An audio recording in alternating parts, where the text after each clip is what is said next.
تو یہ ایک حدیث ہے، اور یہ بھی امام سجاد علیہ الصلوۃ والسلام نے بیان فرمائی ہے۔ اللہم صلی اللہ علیہ۔ اور یہ امام نے اپنے بیٹے کو کہی ہے کہ بیٹا 5 طرح کے لوگوں کے ساتھ نہیں بیٹھو، یعنی 5 طرح کے لوگوں کے ساتھ کمپنی نہیں کرو۔ میں بس تیزی سے جلدی یہ آپ کی خدمت میں چاہ رہا تھا۔ بہرحال یہ پریکٹیکل ہے، ہم دنیا میں ایسی زندگی گزار رہے ہیں تو ہر طرح کے لوگ ہمارے ساتھ ہوتے ہیں۔ پہلی چیز کیا ہے کہ جھوٹے لوگوں کے ساتھ بیٹھنے سے پرہیز کرو، کیونکہ وہ ہر چیز کو حقیقت کے اپوزٹ نشان دیتے ہیں، اور وہ دور کو نزدیک دکھاتے ہیں اور نزدیک کو دور دکھاتے ہیں۔ یعنی جھوٹے شخص کے ساتھ نہیں بیٹھو۔ جھوٹا شخص جو ہے وہ کوئی بھی غلط بات کرے گا، کوئی بھی کرے گا۔ سوسائٹی میں ایسے لوگ ہوتے ہیں جو بہت جھوٹ بولتے ہیں، اور آج دنیا تو ویسی بہت جھوٹی ہوئی ہے آپ کے سامنے، فیک نیوز، فیک چیزیں۔ تو یہ بھی ہمیں احتیاط کرنی چاہیے۔ سوشل میڈیا کا ٹائم ہے، ہمیں ہر نیوز کو فارورڈ نہیں کرنا چاہیے۔ قرآن بھی کہتا ہے جب کوئی تمہیں خبر ملے تو پہلے اس کی تصدیق کرو، ایسے نہیں کرو۔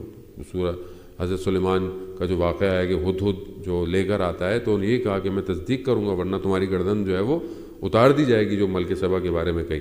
تو ہماری بھی ذمہ داری ہے وہ ہر بریکنگ نیوز، ہر امپورٹنٹ نیوز میں پہلے فارورڈ کر دوں، کہیں رہ نہ جاؤں۔ تھوڑا سا انسان بہرحال کوشش کرے کہ پینک کریٹ بھی نہ کرے، اور اتنی کیا ضرورت ہے ہر چیز شیئر کرنے کی۔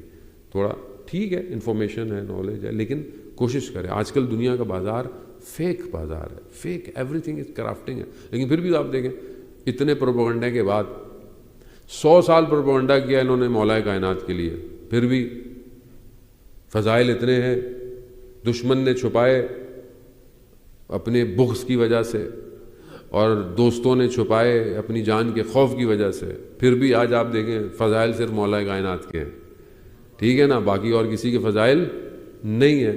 تو آج بھی یہی ہے، جتنا بھی پروپیگنڈا کرتے ہیں علی والوں کے خلاف، اس کے باوجود بھی خبریں پھر بھی پہنچ ہی جاتی ہیں، خبریں بہت بھی نہیں، ہماری ذمہ داری بھی ہے نیوز کرنا۔ تو بہرحال جھوٹے شخص کے ساتھ اٹھو بیٹھو نہیں۔ دوسرا، بخیل شخص کے ساتھ، وہ جو کیسے کہتے ہیں کنجوس شخص جو ہوتا ہے، اس کے ساتھ امام کہتے ہیں نہیں بیٹھو۔ کیوں نہ بیٹھو؟ کیونکہ یہ شخص جو ہے تم پر جب نگاہ کرتا ہے تو ایک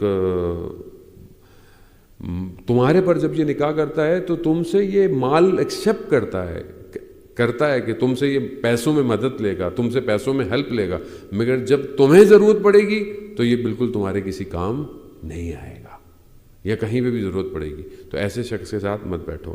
پھر امام فرماتے ہیں کہ گناہ گار لا ابالی سے بیٹھنے سے پرہیز کرو۔ گناہ گار کیوں؟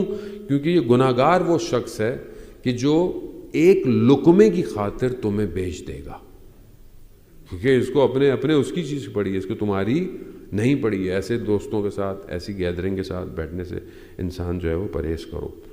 اور احمق، کم عقل جو لوگ ہوتے ہیں ان کے ساتھ بھی مت بیٹھو، کیونکہ یہ جو ہے وہ تمہیں فائدہ دینے سے زیادہ تمہیں نقصان دیں گے۔ انسان احمق ہوتے ہیں، حماقت والی باتیں کرتے ہیں۔ بعض روایات میں ہے کہ اونچی آواز میں کہکا بھی مت لگاؤ، کیونکہ اونچی آواز میں کہکا لگانا دل کو حماقت کی طرف لے کے جاتا ہے۔ اور آخری جو ہے وہ بہت امپورٹنٹ ہے ان حالات میں، جیسے ہم ایسے شخص کے ساتھ مت بیٹھو جس نے اپنی فیملی کے ساتھ ریلیشن شپ کٹ کر دیا ہو، یعنی جو صلہ رحمی نہیں کرتا، ایسے شخص کے ساتھ مت بیٹھو، کیونکہ قرآن میں 3 جگہ ایسے شخص پر لعنت کی گئی ہے۔ تو بہرحال یہ بہت ضروری ہے صلہ رحمی کرنا۔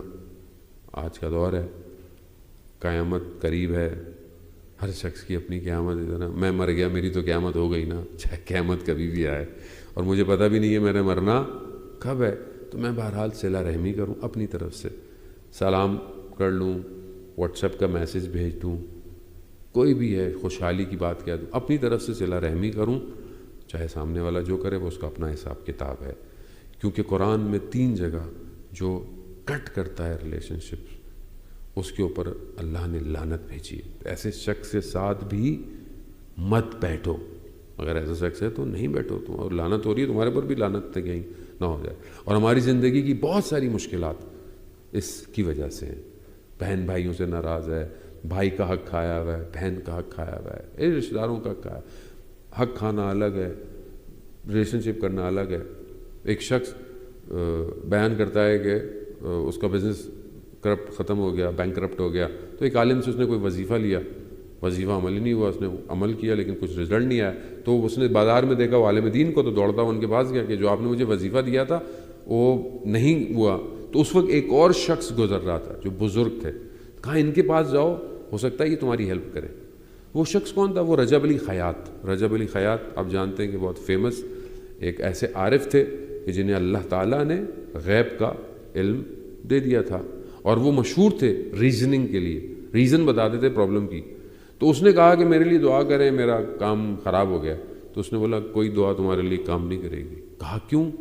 کہا کچھ مہینے پہلے تمہارے بہن کا شوہر مر گیا ہے، اس کے بچے یتیم ہو گئے، تم نے ایک دفعہ بھی ان کی خبر نہیں لی، تم ایک دفعہ بھی ان کے پاس نہیں گئے، کوئی دعا کام نہیں آئے گی، کچھ بھی کر لو۔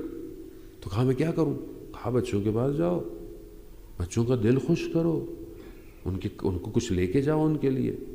وہ کہتا ہے میں پھر اپنی بہن کے بچوں کے لیے کچھ لے کے گیا، بچے میں نے اپنی بہن سے معذرت کی، اور ان کے بچوں کے یتیموں کے سر پہ ہاتھ رکھا، تو کچھ ہی عرصے میں میرا سارا کام بہتر ہو گیا۔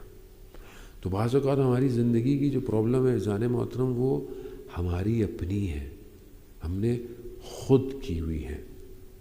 یہ بدن کام نہیں آئے گا، یہ جذبات، یہ سب رشتے بھی ایسے ہی ہیں، یہ سب ختم ہو جاتے ہیں۔ آپ کو پتہ ہے جب انسان مرتا ہے، سگی اولاد بھی قبر پہ نہیں بیٹھتی، تھوڑے دن جاتی ہے، جمعرات کرتی ہے، فلانا کرتی ہے، بس اس کے بعد رات تو کوئی بھی نہیں گزارتا۔ وہ ماں جو اپنے بچے کو 9 مہینے پیٹ میں رکھتی ہے، وہ بچہ رات کو قبرستان نہیں بیٹھتا، حقیقت یہی ہے۔ درد ہوتا ہے، اس کو تکلیف ہوتی ہے، لیکن نہیں ساتھ دیتا۔ تو کوئی بھی چیز ساتھ نہیں دیتی ہے، انسان خود جاتا ہے اکیلا۔ کیا لے کے جا رہا ہے؟ نفرتیں لے کے جا رہا ہے، بغض لے کے جا رہا ہے، ناراضگیاں لے کے جا رہا ہے، اس دنیا سے کیسے جا رہا ہے؟ تو انسان اپنے آپ کو بہتر کرے، انسان نور کو اپنے قلب میں ایجاد کرے، خدا کی بارگاہ میں